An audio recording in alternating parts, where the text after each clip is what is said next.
आज आपले सर्व गोरक्षक आणि हिंदुत्वाचं जे सर्व रक्षण करणारे आपले जे युवक आहेत त्यांच्यानी एक संशयास्पद अशी गाडी जी गायींना घेऊन चालली आहे, तस्करीचं होत आहे अशी त्यांना मेसेज मिळतात. सर्वजण आले तर भलताच प्रकार इकडे घडला आहे की त्या गाडीमध्ये इकडे जी खैरची जी झाडं असतात ती खैरची झाडं गोव्यातनं आणली जातात आणि इकडनं गायीची व गुरांची तस्करी केली जाते गोव्यामध्ये. हा प्रकार घडला. जेव्हा आपण आलो त्याचा मोबाईल काढून घेतला, जो संदेश नाईक म्हणून जो इकडे जो ते व्यवसाय करतो त्याच्या मोबाईलमध्ये आपल्याला विविध प्रकारचे व्हिडिओ आणि कॉन्टॅक्ट भेटले आहेत. आणि त्या व्हिडिओमध्ये काही व्हिडिओ असे आहेत की त्याच्याकडे बंदूक फायरिंग केलेले आहे आणि तो खुद आरोपी आहे आणि गोव्यातनं त्याला तडीपार पण केलेला आहे.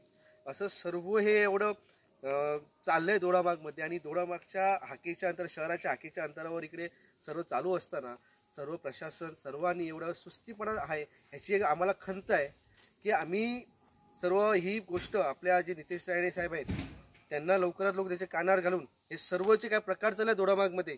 आणि दोडामार्गमध्ये आपल्या युवकची पिढी आहे ती कुठच्या तरी वाईट दिशेने चाललेली आहेत.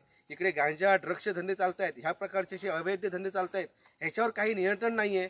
त्याच्यामुळे आपण नक्की सर्वजण सर्व युवकांना घेऊन नितेश राणेंचा एकदा दोडामार्गसाठी दौरा निश्चित करणार आहोत. वन विभागाचं ह्याच्या अगोदर तुम्हाला सांगितलं आहे हे सर्व जो कारभार चाललेला आहे हा शासन आणि जे आपले प्रशासन आहे, फॉरेस्ट डिपार्टमेंट असून दे, पोलीस खातं असून दे, यांचं नियंत्रणच नाही दोडामार्गवर. हे सर्व दिसून येत आहे. आता जर त्यांचं नियंत्रण असतं तर असे एवढ्या मोठ्या, आता तुम्ही बघितलं तर जी खैरची झाडाची जी साल असते ती एवढ्या प्रमाणात मोठ्या प्रमाणात आहे. म्हणजे आज कालचा धंदा नाही आहे, वर्षानुवर्षे इकडे धंदा चालू आहे.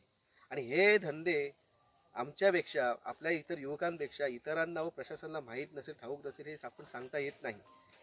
हे सर्व तर काय चाललं आहे दोडामार्गला हे तुम्ही पत्रकारांनी, माझी एक विनंती आहे की ह्याच्यावर तुम्ही खुलासा करा. जी आपली तरुण पिढी आत्ता गांजा ड्रग्सच्या खाण्यात चालू आहे आणि हे सर्व बघून मनस्ताप होत आहे. त्याच्यामुळे पत्रकार बंधू सर्वांचा आपण एक तुम्हाला हाक देतोय की ह्याच्यावर काय ते उघडण्यासाठी तुम्ही सर्वांनी आपल्याला एक साथ द्या. आणि आधी तुम्हाला एक कळकळीची विनंती करतोय.